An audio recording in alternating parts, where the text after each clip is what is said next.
Mendoza. Hoy día tenemos una nueva clase del curso de Historia del Perú. He puesto el título en el momento que tengo que nombrar la sala y no sale, no sé por qué. Todavía tuve que salir y entrar nuevamente y no ha salido. Pero bueno, ahí tienen precisamente en la diapositiva el avance que tenemos que ver esta semana, la semana número 11 del avance. Espero que hayan tenido un buen examen el fin de semana también. Así que vamos a seguir trabajando. Esta semana nos toca ver la segunda parte del periodo virreinal y las consecuencias que esto va a terminar trayendo, lo que implica también el proceso de independencia del Perú. Entonces vamos a recordar ciertos aspectos. Para comenzar, les decía en la clase anterior de Historia del Perú que el virreinato peruano va a estar desarrollándose entre 1542, siglo XVI, hasta el año de 1821, si se considera la independencia, el momento de la independencia, la proclamación de la misma por parte de San Martín en Lima, o 1824, si se considera la victoria en la batalla de Ayacucho por parte de la corriente libertadora del norte. Entre el siglo XVI y XVII es lo que hemos trabajado la clase anterior, que hemos observado el proceso del virreinato. Ahí les mencionaba que lo que estábamos principalmente trabajando eran las características generales de la época, las características económicas, políticas, sociales, culturales, más influyentes de este momento. Le decía además que entre el año de 1648 y 1750 se va a terminar viviendo una segunda etapa del virreinato llamado como la Edad de Oro criolla. Recuerden que los criollos son los españoles americanos, los descendientes españoles nacidos en América, que fueron adquiriendo dinero principalmente por el control de actividades comerciales y hasta de actividades del contrabando a través del tribunal del consulado, que se fueron haciendo de mucho dinero, que producto de ese dinero terminaron comprando títulos de nobleza y cargos de gobierno, incrementando su poder o desarrollo social. Pero recuerden que el año de 1648, le decía, fue un momento importante porque se pone fin a la guerra de los 30 años. España necesita dinero, vende títulos y cargos y los criollos lo van comprando. Van comprando cargos de corregidores, que significaba el control del gobierno de las provincias, con la cual muchos productos del contrabando que entraban al Tribunal del Consulado en Lima desde el puerto del Callao eran vendidos en las provincias a través del sistema de reparto sobre la población indígena. También eran o van a terminar pasando a controlar la Real Audiencia o el poder judicial más importante de toda la zona del virreinato peruano o América del Sur, de tal manera que con ello terminaban cubriendo las espaldas ya de las actividades ilícitas que se pudieran estar desarrollando. Y demás cargos. El único cargo al que no podían acceder era el cargo de virrey, ya no se olviden ustedes. Pero lo que también hay que tomar en cuenta es que su poder va a terminar siendo inmensamente grande. Para inicios del siglo XVIII, y con eso ya comenzamos a entrar a este proceso, ya para inicios del siglo XVIII se produce un cambio político en España. En el año 1702, el último rey de la dinastía Habsburgo, llamado Carlos II, apodado como el Hechizado, tuvo un inconveniente. Su vida ya está por acabar y él no ha tenido herederos. Su sobrino, que además de eso es el rey más poderoso de Europa, Luis XIV, rey de Francia, le va a terminar planteando que para evitar problemas entre Francia y España, evidentemente es una amenaza, ¿ya? Lo mejor que podría hacer Carlos II era nombrar a un sobrino de Luis XIV de Francia como príncipe heredero al trono español. ¿Ya? O sea, le está diciendo, o lo pones o te ataco. Así que Carlos II, para evitar conflictos, puso a Felipe de Anjou, ya próximamente proclamado como Felipe V, como nuevo rey de España. El problema era que a partir de ese evento, Francia pasaría a tener el dominio indirecto sobre España y por lo tanto el acceso al mercado americano, convirtiendo a Francia en la mayor potencia del mundo, que ya lo era, pero además de eso inalcanzable. Es por eso que Inglaterra, la otra potencia que estaba en pleno desarrollo, ve eso con mucho temor y termina planteando otra propuesta. Inglaterra dice, pues si es un Habsburgo el que está muriendo en España, pues que otro Habsburgo asuma el trono. Así que van a terminar planteando a alguien de la familia Habsburgo austriaca para que tome el control del gobierno en España. Y proponen a Carlos de Habsburgo, que va a ser denominado como Carlos III de Inglaterra. Carlos III de España, disculpen, de la familia Habsburgo, ¿ya? Pero que Carlos III no es el que aplica las reformas borbónicas en América, sí, pero ya vamos a ver que no es el mismo, ¿ya? Este es el que Inglaterra proponía como candidato. Así que La pelea por España, por el control del trono español y los mercados que éste venía teniendo, va a ser disputada por parte de Francia, quien propone a Felipe V, e Inglaterra, que propone a Carlos III. Y se produce una guerra llamada con el nombre de la Guerra de Sucesión Española.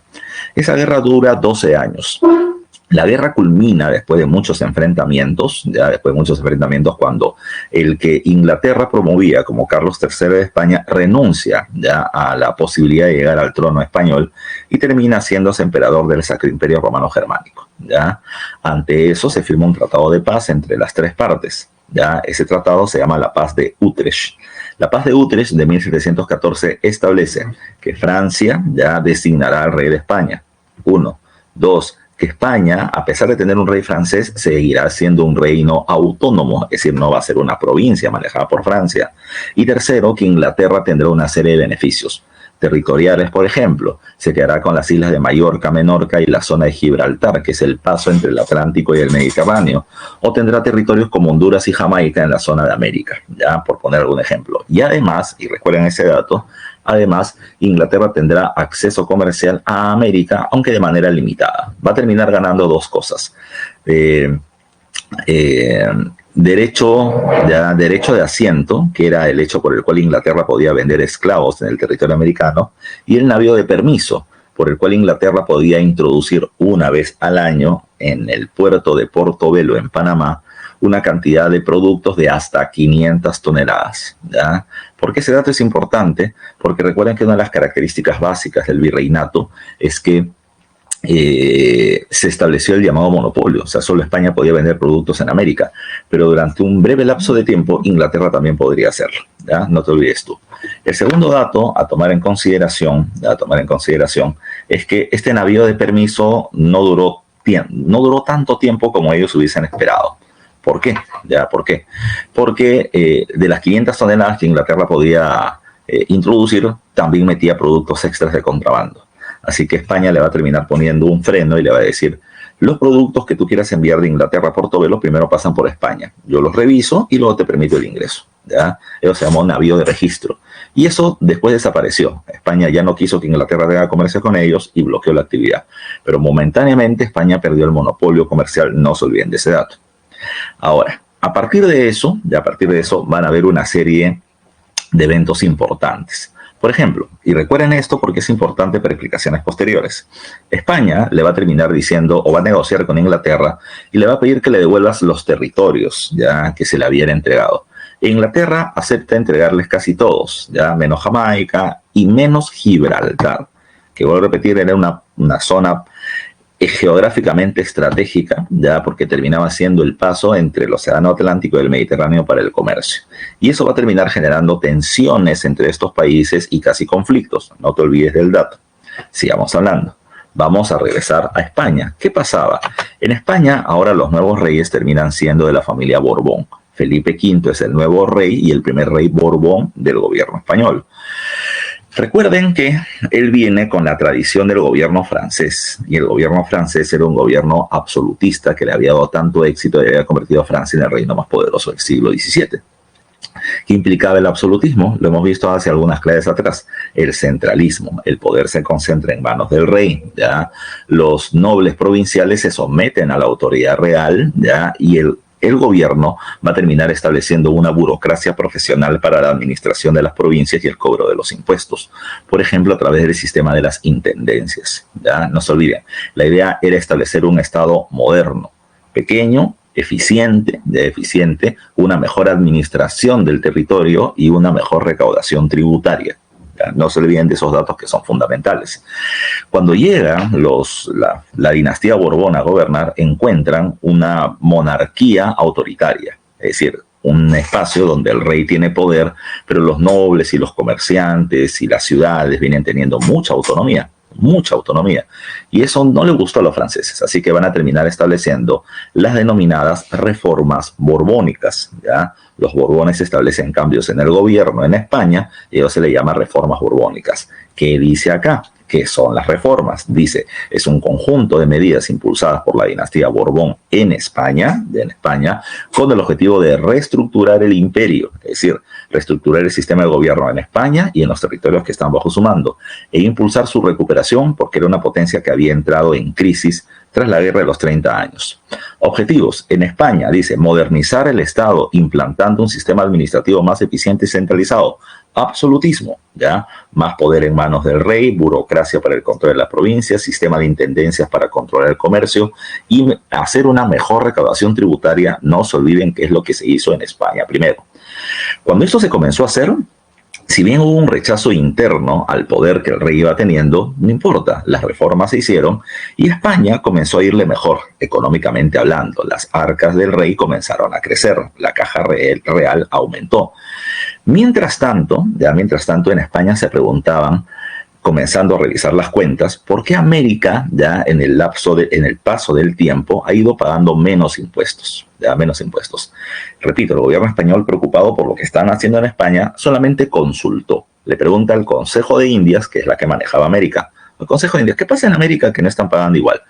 El Consejo de Indias no le pregunta al virrey, porque el Consejo de Indias venía teniendo comunicación directa principalmente con la Real Audiencia de Lima. Le pregunta a la Real Audiencia y la Real Audiencia responde, no, mira, lo que pasa es que la producción de plata de Potosí ha bajado. Como ha bajado la producción de plata, hay menos dinero circulante. Como hay menos dinero circulante, entonces el precio de la moneda sube, los productos se hacen más caros, el comercio termina siendo menos fluido y por lo tanto menos impuestos. Bacán. Esa es la respuesta inicial que termina dando la Real Audiencia y que satisface momentáneamente al Consejo de Indias. Ahora, cuando la reforma ya se aplicó bien en España, ya se van a comenzar a preocupar con mayor fuerza sobre el territorio americano. Y es ahí donde entra la figura de este monarca, ¿ya? Carlos III, ¿ya? El arquitecto de Madrid, el rey ilustrado, diferentes nombres tiene él.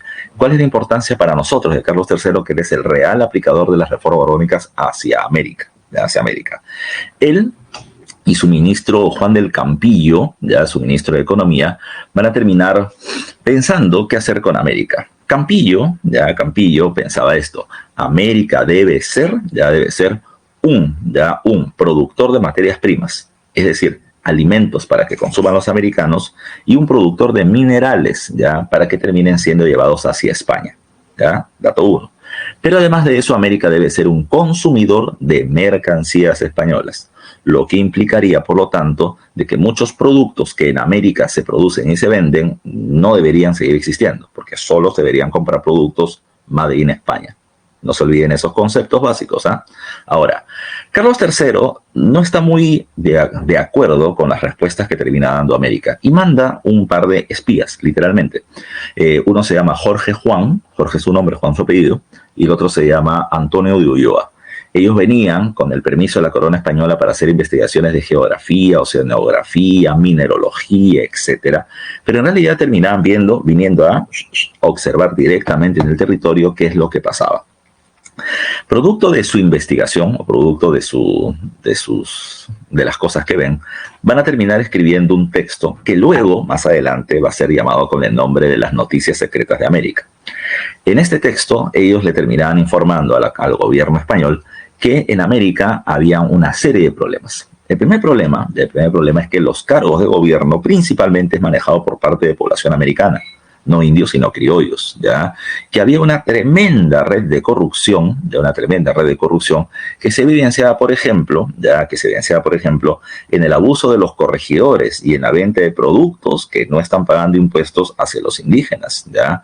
Y por otro lado, un gran malestar de la población indígena contra el gobierno virreinal y los corregidores, pero además de eso, de la tremenda evasión de impuestos. ¿Qué es lo que veían ellos? Por ejemplo, recuerden, la plata de Potosí y de otros centros mineros llegaban a la Casa de Moneda de Potosí o de Lima, Llegaban los lingotes, estos eran cortados en forma circular en moneditas y luego se les acuñaba, ¿ya? Se les terminaba poniendo el sello de la cara del rey y del escudo del gobierno de la familia real española, ¿ya? Recuerden que la corona, y lo hemos visto la vez pasada, cobraba un impuesto llamado el quinto real, que era el 20% de la producción minera. Pero no es que si habían 100 lingotes, ellos se llevaban 20. No era así, sino que los lingotes se convertían en moneda y toda la masa monetaria, es decir, si habían 100.000 monedas, el gobierno se quedaba con el 20%, con 20.000. Pero ¿cómo sabíamos cuántas monedas hay? Por la cantidad de monedas acuñadas. Ya, escuchen bien esto, le estoy dando muchas precisiones. Monedas acuñadas. ¿Qué es lo que se hacía en el Perú? Porque el Perú es país de corruptos. ¿Ya? Por cada 3 monedas que se acuñaban, una no se acuñaba. O sea, cuando 1, 2, 3 y la cuarta no la cuenta. ¿Ya? 3 más acuñadas y la cuarta no la cuenta. ¿Qué es lo que se estaba haciendo en el Perú? Estas moneditas, recuerden, las que circulaban eran de oro, oro, y de plata, plata. No es como el metal que usamos ahora, que es alpaca, que es una aleación feble de metales de baja calidad. Ahí la moneda era de oro y la moneda era de plata. Entonces, en el mercado, digamos, la gente aceptaba esas monedas sin acuñación porque seguía teniendo el mismo valor, porque era oro o plata. Pero ante la corona española esta moneda no existía, porque no ha sido acuñada. Como no existía, por lo tanto, no era reconocida y no se le cobraba impuestos. Esa era una tremenda forma de evadir impuestos y eso es lo que va a terminar viendo estos personajes. Hacen la denuncia y el rey Carlos III dijo, no puede ser así, a partir de ahora vamos con fuerza a aplicar las reformas en América. ¿Qué implicó las reformas borbónicas en América? ¿Ya? Lo primero que se dio cuenta el rey Carlos III no es que había una evasión por casualidad, no son un grupo de gente, es un sistema, ya es un sistema de evasión que se está haciendo, pero ¿quién controla este sistema si no somos nosotros? Ya, si no somos nosotros, ¿qué está haciendo el virrey? Se dieron cuenta que en realidad acá había toda una red de poder de los criollos. Los criollos tienen puestos importantes, vuelvo a repetir, tienen el Tribunal del Consulado, tienen la Real Hacienda, que es el Ministerio de Economía, tienen los corregimientos, tienen la Real Audiencia. Entonces han creado un sistema donde los virreyes llegan y si quieren combatirlo van a terminar siendo inspectorados. O sea, solamente les terminaba sirviendo entrar y ser parte del sistema. Entonces lo que tenían que hacer era golpear el sistema, golpear directamente el poder de los criollos para que España recupere el poder político y de esa manera pueda tener un mayor control económico de la región. No se olviden, ese es el objetivo de las reformas borbónicas para América. Dice, su objetivo es recuperar el dominio político sobre el territorio americano, ya erradicando a los criollos de los cargos públicos. No estoy muy de acuerdo con esa parte, porque no es que los van a erradicar, no es que ningún criollo va a tener un puesto de gobierno. Lo que sí van a terminar haciendo es quitarles el poder, ¿ya? Quitarles el poder de las principales instituciones. Seguirán teniendo cargos, pero ahora subordinados o sometidos al poder de los españoles. Ahora, entenderás, espero yo, que cuando los criollos que habían manejado el territorio casi durante un siglo vienen y les terminan quitando el poder, ellos no van a estar muy de acuerdo y van a haber enfrentamientos, ¿ya? No solamente se choca con los criollos, sino que con el criollo era por el caso del poder político. Van a haber una serie de medidas económicas, tributarias, donde, no te olvides, el objetivo era tener no solamente un mayor control del gobierno, sino retomar el control económico y una mejor recaudación de impuestos, como también se hacía en Francia del siglo XVII y en la España borbónica también se debería hacer en América. No te olvides tú. Ahora, vamos a ver las aristas de estas reformas políticas o estas reformas. Primero vamos con el tema político, me dice acá. ¿Qué es lo que va a pasar? Mira, hay varios personajes importantes. Carlos III es el rey, ¿ya? España comienza las reformas borbónicas no en el Perú, las comienza en México, con un personaje llamado José de Gálvez, ¿ya? José de Gálvez logró un acuerdo con los criollos locales. Le dijeron, mira, tú no puedes tener el poder, compadre, ¿ya? Así que España va a terminar ocupando más cargos, pero ustedes van a seguir teniendo una serie de beneficios. Negoció y los criollos dijeron, bueno, es mejor eso que perder todo. Bacán. España establece su dominio sobre México. Fue tan bueno su trabajo que lo nombran a él, a José de Gálvez, como ministro de Indias en España.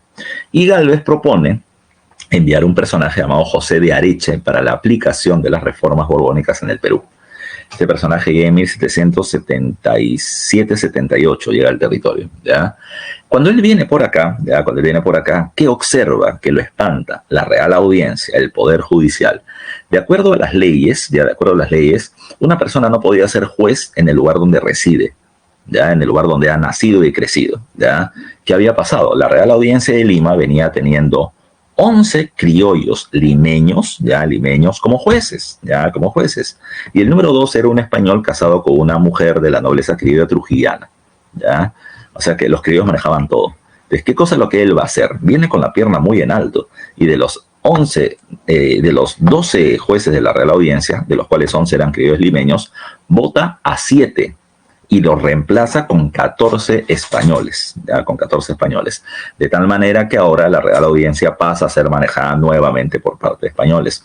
No solamente ahí, en los corregimientos o en las provincias, en la Real Hacienda, que era el Ministerio de Economía para manejar la plata, ya en el Tribunal del Consulado, los españoles van a terminar imponiendo su mando político. De esa manera, los cargos de los criollos se reducen para un mayor dominio de España. Entiende que los criollos limeños no están muy de acuerdo, ¿ya? Los criollos limeños se ven tan golpeados por Areche que los criollos son muy vivos y le van a decir a este virrey que está acá, que es el virrey Guirió, le van a decir, uy, este pata José Areche ha venido como visitador para hacer censos, pero mira todo lo que está haciendo, él está saltando por encima de tu autoridad, generando una serie de cambios que no es lo que responde, aquel que manda es el virrey, así que por lo tanto impón tu autoridad.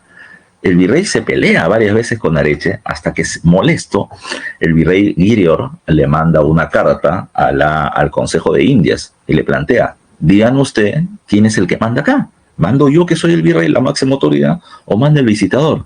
¿Sabes qué hizo el Consejo de Indias? Lo votó a Guirior, lo sacó del cargo, mostrando de que apoyaban las reformas de Areche y los criollos ya no supieron qué hacer, porque se dieron cuenta que no tenían protección, ¿ya? Y van a seguir siendo golpeados, ¿ya?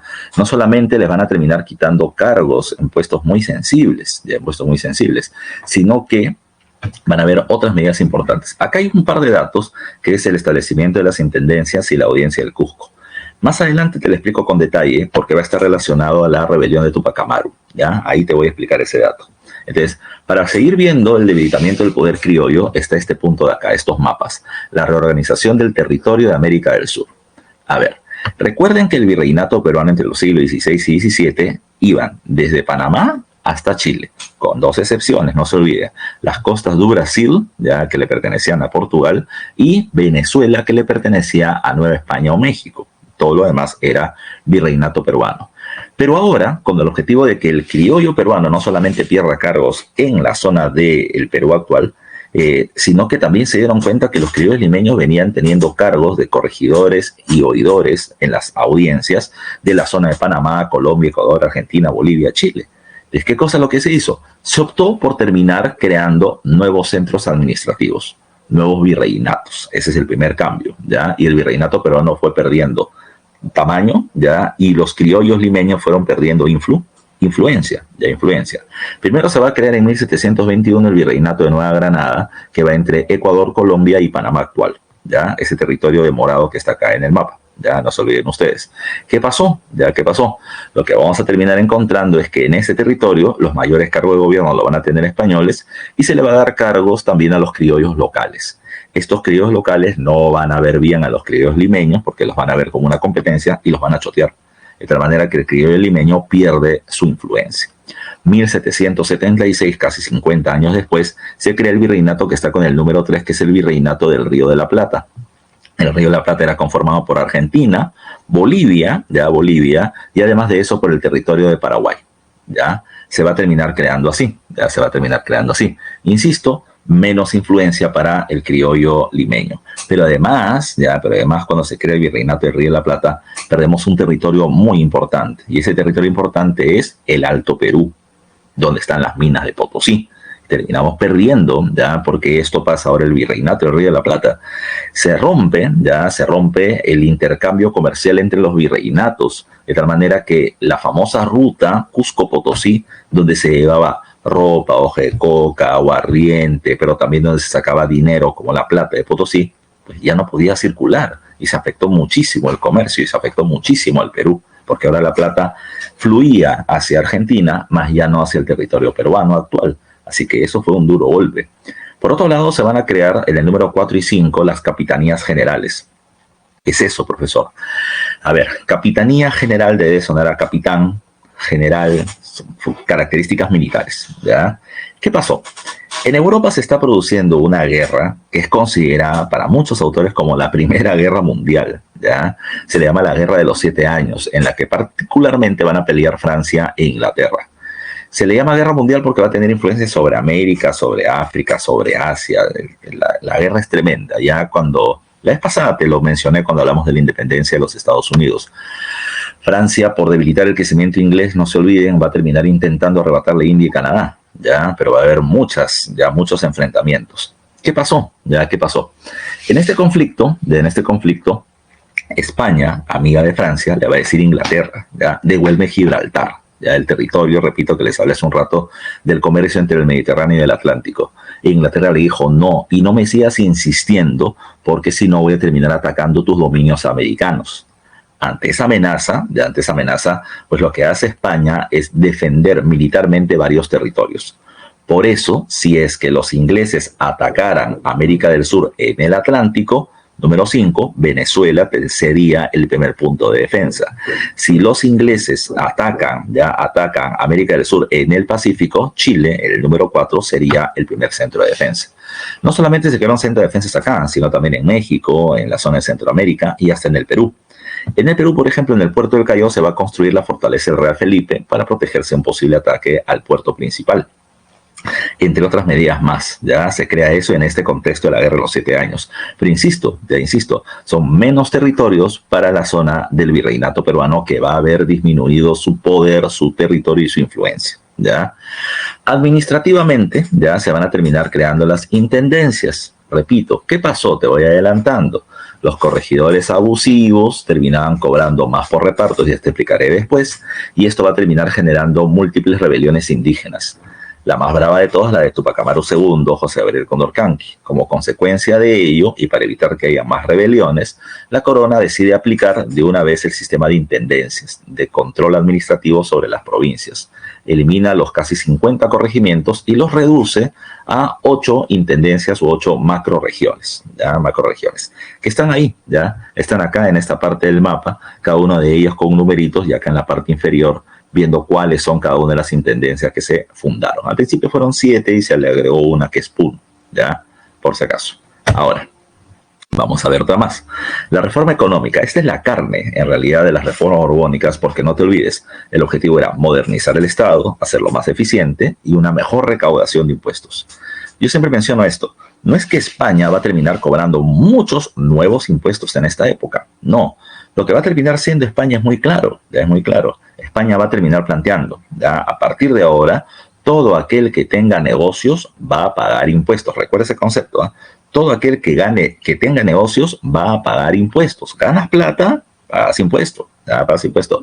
Y no se va a terminar prácticamente permitiendo la evasión tributaria.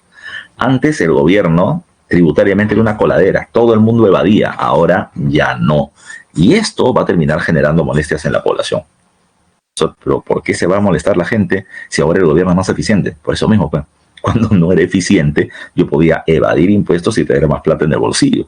Ahora el gobierno termina siendo más eficiente y mis ganancias bajan. Y eso es algo que a la gente no le va a gustar. Si hacemos una pregunta básica, uno de los principales problemas que tiene el Perú es la informalidad. Ahora, en la informalidad vive un montón de gente. Si es que el Perú se formalizara, ya un montón de gente estaría molestando. El gobierno cobraría más tributos, pero un montón de gente estaría criticando el sistema porque en el desorden hay muchos beneficios, o hay muchos que se benefician, ¿ya? Y esto es lo que pasaba acá, en la época del virreinato. Cuando hablamos de las reformas económicas, antes de irme a la reforma comercial, prefiero irme a la reforma fiscal. La reforma fiscal hace referencia al dinero del fisco, el dinero del Estado, que principalmente se obtiene por impuestos. ¿Qué va a pasar en la reforma fiscal? Primera cuestión. No se olviden algo que les dije hace un rato. Los virreinatos ya no pueden tener comercio entre ellos. Perú no puede tener comercio con el Río de la Plata, no puede tener comercio con Nueva Granada, el comercio se hace directamente con España. No se olviden, ¿eh? Esto perjudica una serie de circuitos comerciales. Pero vamos a ver qué sucede también. Primero dice, implantación de las aduanas internas. ¿Qué pasaba? Si yo quería ir de la Intendencia de Lima a la Intendencia de Arequipa, impuesto. No por viajar, no porque yo viaje, sino cuando hablamos del tema comercial. Antes yo pagaba impuestos por vender productos a España o a otro virreinato, pero ahora tengo que pagar impuestos por ir de una intendencia a otra. Profesor, pero ya, ¿y qué pasaba con eso? España gana más plata. está bien. Pero el problema era que si yo voy a pasar productos de un lugar a otro y voy a tener que pagar muchos impuestos, el precio de los productos sube. Y cuando sube, entonces la gente va a terminar comprando menos, ¿ya? Y se afecta a los comerciantes americanos. El comerciante criollo va a ser nuevamente golpeado. Se incrementa la alcabala. Recuerden dos datos sobre la alcabala. La alcabala era el impuesto al comercio dentro del virreinato, era el 2% del precio de venta del producto y además no lo pagaban los indígenas. No lo pagaban como una compensación por el tributo indígena que pagaban. ¿Qué va a establecer la corona española? Sigue siendo un impuesto por el comercio interno, pero ya no es del 2, sino es ahora de hasta el 6% del precio de los productos. Y tercero, ahora lo pagan todos, incluidos los indios. Esto va a terminar siendo muy fuerte. ¿Pero por qué?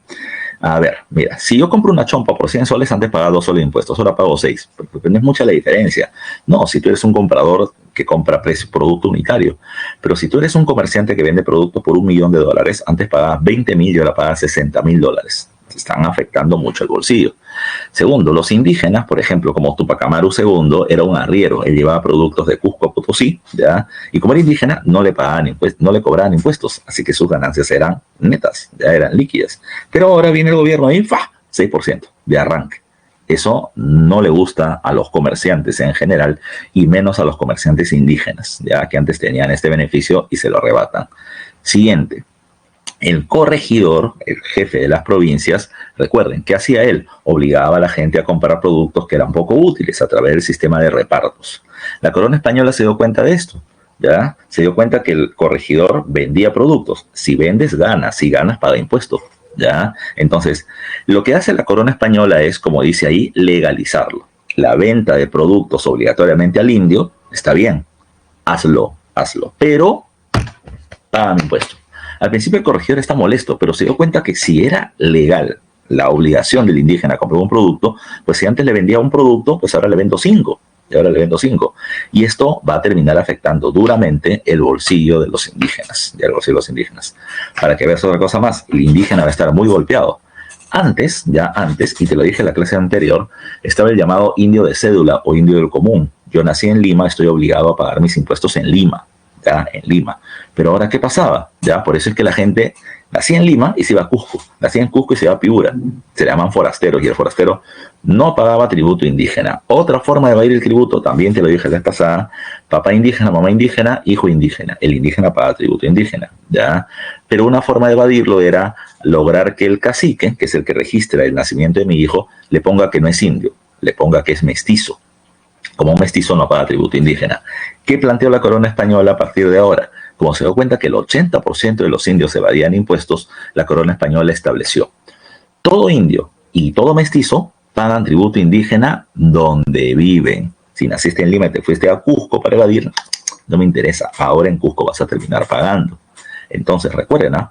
Antes yo le pagaba al corregidor su producto, me vendía, te decía, un vaso a 50 soles y yo prefería pagar 50 soles antes que 500 soles de impuestos, ¿ya? Del tributo indígena. Ahora tengo que pagar el tributo indígena porque no puedo evadirlo y tengo que comprarle como 5 vasos de 50 soles. Entonces, ahora se han terminado multiplicando los impuestos sobre la población indígena. Eso hará de que la mayoría de los levantamientos o las insurrecciones indígenas que veremos en un rato sean de carácter antifiscales, antitributarias. No se olviden de ese dato. Siguiente cosa. España quiere ganar plata. Había una serie de productos que estaban a libre disposición o a libre explotación. ¿A qué me refiero con eso? Había un salar, minas de sal, para ponerlo así, y la gente iba con su fierro, terminaba partiendo un bloque de sal, lo pulverizaba y lo vendía. Estaba libre de exposición. Yo sacaba, vendía y ganaba plata.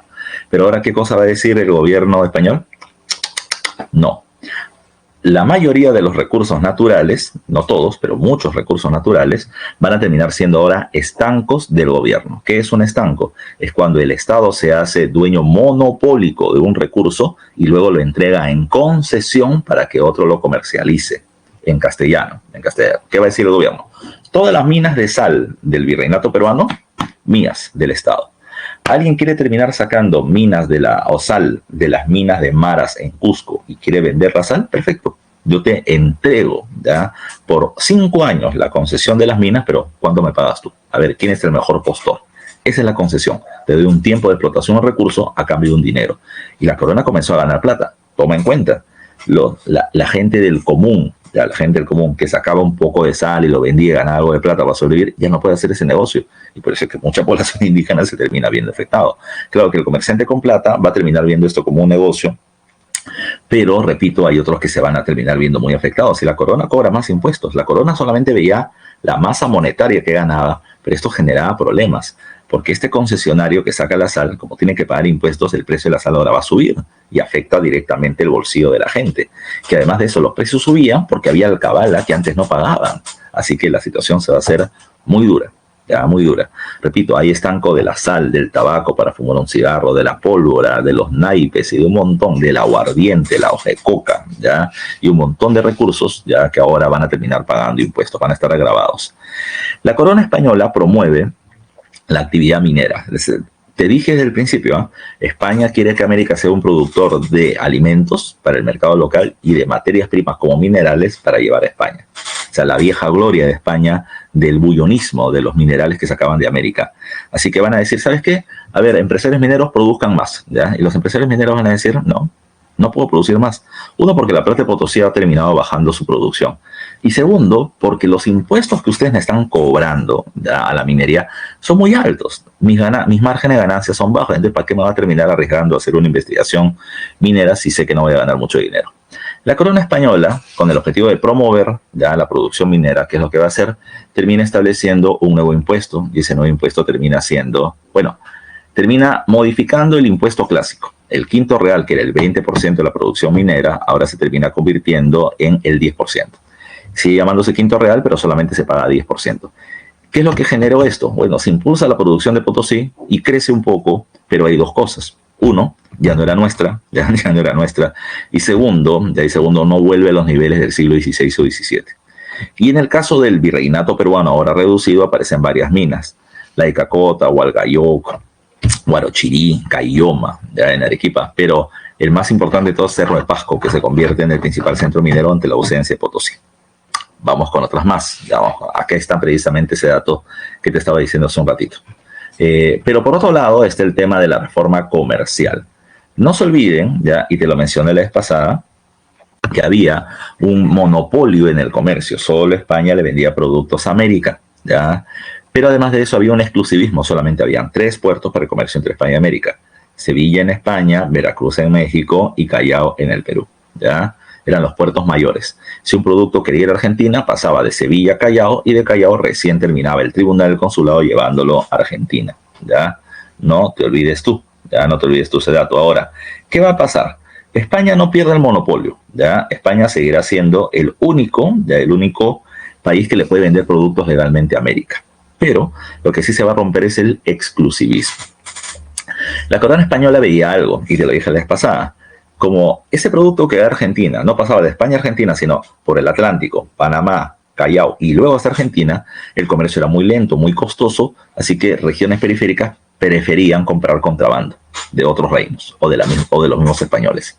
¿Qué pasaba? La corona dijo, se me está yendo muchos impuestos, ya, por este sistema ineficiente del comercio. Entonces, ¿qué vamos a hacer? Vamos a terminar abriendo más puertos en España y en América del Sur para agilizar la actividad comercial y, por lo tanto, terminar teniendo una mejor recaudación tributaria. De esa manera se crea el decreto de libre comercio. Repito, no es que Perú pueda tener comercio con quien quiera, no, solamente van a abrir más puertos para agilizar el comercio con España. En España, por ejemplo, ya no está solo el puerto de Sevilla. Es más, Sevilla pierde su influencia ante Cádiz, que es el otro puerto que va creciendo. Pero también está Almería, Badajoz y otros puertos más de donde pueden salir los productos, pagar sus impuestos, ya registrar sus productos y venir a América. Si venías a América del Sur ya no tenías que venir obligatoriamente al Callao. Podías ir a Puerto Ordaz en Venezuela, Portobelo en Panamá, Guayaquil en lo que es Ecuador, Callao en el Perú, Valparaíso en Chile o Río de la Plata en Argentina, ¿ya? Entonces habían varios puertos para la actividad comercial. ¿Qué implicaba eso? Que había ahora una mayor cantidad de comercio, de tráfico comercial, una mayor competencia para el comercio que antes el Callao no terminaba teniendo, pero también una reducción sensible, muy fuerte, de la actividad comercial entre España y el Perú. Antes nosotros manejamos el 100% del comercio y ahora manejamos el 24% de la actividad comercial. Es el puerto que más productos recibe de España. O sea, seguimos estando en el número 1, pero hemos perdido 3/4 partes del negocio y el golpe es muy duro. Entonces quiero que sigas viendo esto. Al criollo peruano le han quitado cargos, le han reducido su influencia política, le han terminado afectando sus actividades comerciales. Entonces el golpe es muy duro, por eso que van a haber reacciones después. Por otro lado, como dice acá, se elimina la Casa de Contratación de Sevilla y Cádiz pasa a ser el puerto más importante. Dejamos un rato el tema económico y nos vamos al tema religioso educativo. ¿Ya? Te dije hace un rato, todo aquel que tiene negocios tiene que pagar impuestos. Primer golpe a la iglesia, ya a la iglesia, sobre todo a las órdenes, dominicos, franciscanos, agustinos, jesuitas. Como ellos tenían haciendas agrícolas, estancias ganaderas, obrajes, textiles, minas, etcétera, ¿qué cosa dijo la corona? Gana plata, pagas impuestos, papi, pagas impuestos. Y lo van a tener que hacer, ya, cosa que no le gusta, pero lo van a tener que hacer. Por otro lado, en España, recuerden que estamos en una monarquía absoluta. Estamos en un despotismo ilustrado, en realidad. O sea, Carlos III ya aplica reformas de tendencia ilustrada, pero con una centralización del poder político, como ya hemos explicado antes. Y se establece ya algo.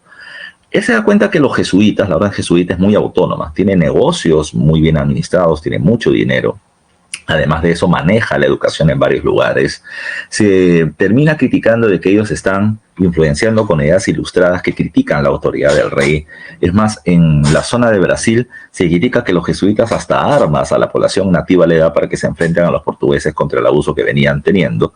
Y por eso Carlos III aplicó algo, ¿ya? Dijo, todos los organismos, instituciones y grupos que existen, ya corporaciones que existen dentro del reino, ya tienen que reconocerme a mí, Carlos III, como máxima autoridad, al rey. Todos lo aceptaron, a regañadientes, pero todo el mundo lo aceptó, pero no los jesuitas, porque su fundación en la época de la Contrarreforma, recuerden que ellos reconocían como máxima autoridad al Papa y no quisieron someterse a Carlos. Así que Carlos dijo, no quieres someterte a mí, se me van del reino. Los jesuitas van a ser expulsados de todo el reino, lo que incluía el Perú, en el cual el virrey Amat los va a terminar expulsando. Pregunta de examen de admisión clásica. Cuando van a ser expulsados los jesuitas, ¿qué sucede? ¿Qué consecuencias se generan? Bueno, los negocios muy bien administrados de los jesuitas pasan a un organismo del Estado llamado el Tribunal de las Temporalidades, que lo pasará a administrar. Pero tras esto se va a rematar ya los negocios de los jesuitas ya a particulares, a empresarios. Y algunos se los queda el Estado. Una de las preguntas fue, ¿cuál fue la consecuencia de este acto? Y la consecuencia es que la productividad de esos negocios manejados por los jesuitas terminó bajando posterior a su expulsión. O sea, los jesuitas sabían administrar sus negocios, pero no el Estado ni los comerciantes locales, ¿ya? Otra cuestión más. La corona española quiso que esta idea del regalismo, el despotismo ilustrado, el reconocimiento del poder del rey, pero con algunas reformas ilustradas, se aplique en San Marcos, que era la universidad más antigua de América y de gran influencia cultural e intelectual. Pero San Marcos no quiso, los profesores dijeron, somos un ente autónomo, no vamos a terminar sometiéndonos a lo que dice el rey, y decidieron no aceptarlo. Carlos III, en lugar de aplicar la fuerza e imponer esta idea en San Marcos, dijo, San Marcos no quiere, se fríen. Voy a terminar creando un nuevo centro de estudios más moderno donde se difundan estas ideas de la ilustración. Y este termina siendo el Real Convictorio de San Carlos, que estuvo bajo la dirección de Toribio Rodríguez de Mendoza. Toribio Rodríguez de Mendoza, en esa época, finales del siglo XVIII, no tiene ideas ilustradas independentistas, tiene ideas ilustradas del regalismo. O sea, quiere reformas, pero no separatismo. Ya está de acuerdo con la autoridad del rey, pero sí considera que hay algunas cosas que cambiar. Consecuencias de todas las reformas borbónicas, ¿cuáles van a ser? Repito, dice, mayor presión fiscal sobre la población, es decir, más impuestos, por el tema de los indígenas, por el tema de la población criolla. Dice acá también, aumenta la competencia comercial entre el puerto y las ciudades. Claro, Callao ya no estaba solita, Callao tiene que generar formas de poder atraer el comercio español, pero su comercio ha terminado cayendo tremendamente. Hay un descontento popular, ya sobre todo en los casos indígenas que vamos a ver ahorita, y acaban de ir surgiendo las ideas de independencia, porque los criollos se han visto afectados. Vamos a seguir avanzando, ¿ya? Insurrecciones andinas, ¿ya? Las insurrecciones andinas. ¿Qué cosas son estas? Las rebeliones indígenas del siglo XVIII. Profesor, ¿no hubieron rebeliones antes? Claro, siglo XVI, 12, siglo XVII, 5, siglo XVIII, 130. Las rebeliones o los levantamientos se multiplicaron. se multiplicaron. La pregunta es ¿por qué se multiplicaron? Porque la explotación también se había terminado incrementando. Antes yo podía evadir el tributo indígena, recuerden eso, antes yo podía evadir el tributo indígena, pagaba poco por el tema de los repartos, pero ahora con las reformas borbónicas esto se ha terminado agudizando. El abuso laboral y el abuso económico se incrementó y esto va a terminar generando boom, tremendas explosiones. Por eso dice acá, ¿qué son las insurrecciones? Son levantamientos populares contra el incremento de la explotación sobre la población indígena y el alza de las cargas fiscales, o sea, de los impuestos, ¿ya? Y todo esto en el contexto de las reformas borbónicas. ¿Cuál es la causa principal de los levantamientos de este periodo? La aplicación de las reformas borbónicas, ¿ya?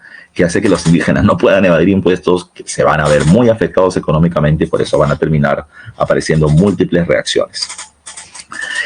La mayoría de los levantamientos se van a producir entre Perú y Bolivia, entre las zonas de la costa y la sierra, aunque hay algunas excepciones, como las zonas o los levantamientos amazónicos en el Perú. Dos ejemplos de ellos terminan siendo Santos de Atahualpa y los hermanos Torote previamente. Pero antes de llegar a eso, yo siempre menciono otra cosa. A ver, si la población indígena antes era explotada, ¿por qué recién los levantamientos del siglo XVIII? Repito, porque antes el abuso era más o menos evadible y soportable, ¿ya? Ahora las medidas van a ser más agresivas. Segundo caso, ¿ya? Segundo caso. La gente está molesta, ¿ya? La gente está molesta contra el sistema, pero el sistema es un concepto, ¿ya? Es gaseoso, ¿ya? Yo tengo que objetivizar a alguien. Alguien tiene que tener la culpa. Podría ser el rey, pero el rey está en España y no lo veo. Podría ser el virrey, pero el virrey está en Lima y tampoco lo veo. ¿Ya? Estamos hablando de levantamientos indígenas. Entonces, a quien se veía la gente era al corregidor. Al corregidor. Recuerden que el corregidor tenía 4 funciones, no se olviden, te dije la vez pasada. Primera instancia judicial, él es el que organiza la mitad, es el que dice a dónde vas a ir a trabajar, él es el que recauda el tributo indígena y él es el que hace los repartos. ¿Ya? Entonces, la gente veía al corregidor como el símbolo del gobierno y del abuso. Por eso es que la inmensa mayoría de los levantamientos de este periodo primero eran efímeros, ¿ya? La gente se rebelaba contra el pago del tributo indígena, que solamente se hacía 2 veces al año, junio y diciembre. Digamos, llega la fecha en junio donde yo tengo que pagar y sé que no tengo la cuota, y sé que el corregidor va a terminar maltratándome. Y como muchos tenemos el mismo problema, la gente se organizaba, se ponía en la puerta de acceso hacia la reducción de los indígenas y agarraban a rocones al corregidor para que se vaya, para no pagar impuestos ahora. Y en diciembre pagaré lo que me corresponde en esa fecha, pero ahora no quiero pagar porque no tengo cómo. La gente ¡boom!, se ponía violenta, atacaba y ahí nomás quedaba la insurrección o el levantamiento. Ahí nomás. Pero recuerden que hay otros que van a terminar siendo muy fuertes o más prolongados en tiempo o con propuestas de cambios, que son las rebeliones, que son las de Santos de Atahualpa y Tupac Amaru, que vamos a ver. Otra cuestión. Se pone muy de moda, recuerden, ¿eh? Se va a terminar revitalizando un texto llamado como los comentarios reales de los incas, de el Inca Garcilaso de la Vega.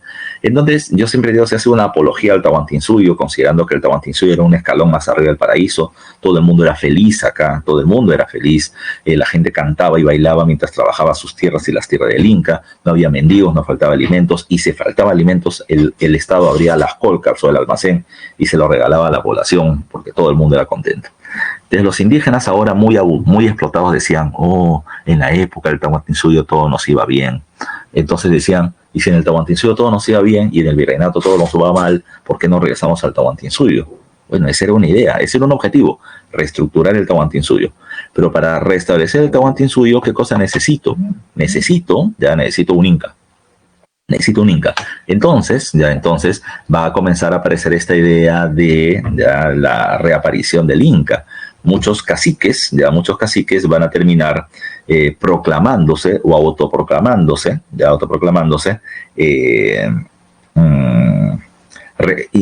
reencarnación del Inca, ¿ya? O sucesores de los Incas. Por ejemplo, Juan Santos de Atahualpa se va a terminar haciendo llamar Apu Inca Huayna Cápac, y en un discurso mesiánico o religioso va a terminar planteando que es la segunda venida de Jesucristo a la tierra, ¿ya? No se olviden de ese dato. A ver, en ese caso tenemos ese primer punto. A ver, ¿qué es lo que va a terminar sucediendo? Juan Santos de Atahualpa, comencemos con Juan Santos de Atahualpa. Yo te voy a poner 3 puntos básicos de Juan Santos de Atahualpa. 1, es la rebelión más extensa en tiempo. Su levantamiento dura una década. Algunos dicen 11 años, otros dicen 15, pero una década, 10 años. ¿Ya? Primera cuestión, es el levantamiento más extenso en tiempo. Segundo, no es una amenaza para el gobierno virreinal, ¿ya? No es una amenaza para el gobierno virreinal. Es decir, su levantamiento fue muy focalizado solamente en una pequeña región, que es la zona del Gran Pajonal en la selva central, y de ahí no salió. Entonces, no iba a terminar poniéndole fin al gobierno del virreinato. A eso me quiero referir. Y el tercer dato es que es una rebelión que nunca fue derrotada. No hay una batalla donde tú puedes decir, acá acabó la rebelión de Santo Atahualpa, sino que se fue diluyendo en el paso del tiempo. Entonces, vamos parte por parte. ¿Qué pasó? A ver, la clase anterior, de manera muy rápida, te venía mencionando que las órdenes religiosas hacían misiones, iban a lugares alejados. Los franciscanos a la selva central y los jesuitas a la selva norte. Los franciscanos llegan a la selva central, ¿ya? Y van a terminar generando primero la evangelización de los pueblos o de las tribus nativas, y además de eso van a ir convirtiéndolos al estilo de vida occidental, cristiano, europeo, español, pero además de eso van a terminar organizándolos laboralmente, ya que en la selva había una buena cantidad de árboles de buena calidad, entonces lo van a terminar, digamos así, organizando el trabajo en la carpintería, lo cual va a terminar generando un abuso sobre los indígenas en la producción carpintera, o además de eso en la extracción de sal, que era otro negocio importante, ¿ya? ¿Qué pasó? El problema es que al principio los productos de carpintería que se producían servían para poder producir objetos, venderlos y de esa manera financiar, obtener dinero para la misión. Pero como los productos eran de buena calidad y se vendían mucho, pues ahora viene el abuso laboral y los hacían trabajar más tiempo, lo cual terminó generando una gran molestia de los pueblos amazónicos, y esta gran molestia se refleja en levantamientos. Pregunta de examen de admisión, no de la pre. Década de 1720 se produce la rebelión de los hermanos Torote. Ignacio Torote y Fernando Torote, si no me falla la memoria, van a ser los personajes que se rebelan contra el abuso de los franciscanos. Derrotados. Pero ya hay un precedente. 20 años después aparece la rebelión de Juan Santos Atahualpa, ¿ya? ¿Por qué? Por el abuso de las misiones franciscanas en el aspecto laboral, y también el aspecto laboral por la extracción de la sal que se venía produciendo en la región. El levantamiento, pregunta de la pre, ¿se produce en dónde? En la zona del Gran Pajonal, selva tupida con mucha vegetación de la zona de la selva central. Pregunta de examen de admisión, la rebelión se produce entre el Cerro de la Sal, el Gran Pajonal y el río Perené. Ya, muy específica la pregunta, ¿dónde se produjo el levantamiento? Ahora, este levantamiento se caracteriza porque se rebelan múltiples tribus amazónicas, Campas, Huitotos, Conibos, Shipibos, Ashanincas y demás, por el abuso de los franciscanos. Organizados por Juan Santos Atahualpa, que repito, se hacía llamar Apuinca Huayna Cápac, y la segunda venía de Jesucristo a la tierra, ¿ya? Hay toda una discusión sobre Santo Atahualpa que no me da tiempo para debatirla, pero muchos hablan de que son la orden de los jesuitas, que supuestamente lo educaron, los que van a terminar promoviendo el levantamiento de Santo Atahualpa, y otros autores dicen que ni siquiera existió, ya es un tema de debate, ya, pero para preguntas de examen sí existió y sí generó un levantamiento. Ahora, ¿qué más hay que tomar en cuenta? Lo que él hace es organizar a las tribus amazónicas y terminar generando ataques, terminar generando ataques a las misiones, ya, no se olviden de ese dato. Ataca las misiones, ataca a los franciscanos, matan a varios de ellos y saquean la misión, porque la cuestión era por recursos, El gobierno virreinal desde Lima envía tropas, entra para poder acabar con este levantamiento, y ¿qué es lo que encuentra? Encuentra flechas, lanzas y dardos venenosos en un espacio geográfico donde nunca habían peleado, una selva con mucha vegetación. Ellos entraban, no sabían dónde estaban entrando, y los ataques de los pueblos que sí conocen el entorno los van a terminar golpeando mucho, matan a muchos españoles. ¿Qué pasó? El gobierno español dijo, perfecto, yo no conozco este entorno, no sé cómo pelear acá, no puedo entrar. Pero si yo no puedo entrar, ellos no podrán salir. Lo que hace el gobierno virreinal es, a la zona del Gran Pajonal, la rodea de bases militares. De tal manera que esta rebelión, como les decía al principio, va a ser muy focalizada. De acá no sale, ¿ya? Si los españoles no pueden entrar a acabarla, ellos tampoco van a terminar saliendo. Así acabó la rebelión, literalmente. Profesor, pero tú me has dicho que dura 10 años, ¿ya? Bueno, lo que pasa es que, y a mí me parece una exageración, pero esos son temas que vas a ver cuando entres a la universidad, ahora que acabe tu ciclo, ¿ya? ¿Qué va a terminar sucediendo? Lo que pasa es que los historiadores de la época, década de 1960, 70, veían por todos lados rebeliones. Entonces, encontraban documentos, ya documentos de esta época, de 1748, ya, comerciante, no sé, Juan Gavino Alvarado, ya, de la zona del Gran Pajonal, o sacerdote de la orden franciscana, y terminaba denunciando de que un pueblo, un grupo de indígenas de la zona del Gran Pajonal habían terminado atacando, saqueando su negocio, atacando la misión, etcétera. Entonces decían, oh, mira, esta gente del Gran Pajonal sigue atacando la misión. Entonces siguen en levantamiento, siguen rebelándose. Lo cual a mí me parece absurdo, pero bueno, de esa manera se cuentan los años que tiene ese levantamiento. ¿Qué pasó? Simplemente tras la batalla de Quimiri, la rebelión comienza a perder peso, nada más, hasta que en 1752 ya no se encuentra documentación alguna de ataques, saqueos a las misiones, y por eso es que ya no se cuenta más la rebelión de Santo Atahualpa. Repito, no hay una batalla donde uno puede decir murió Santo Atahualpa, acabó la rebelión, simplemente la rebelión se fue debilitando y perdiendo peso e influencia. Ya no te olvides tú. Sigamos en el proceso. La siguiente rebelión, sin duda, es la más brava de todas, ¿ya? José Gabriel Condorcanqui Noguera o Tupac Amaru II. Es un caso muy especial, José Gabriel. ¿Por qué? Porque hay que tomar en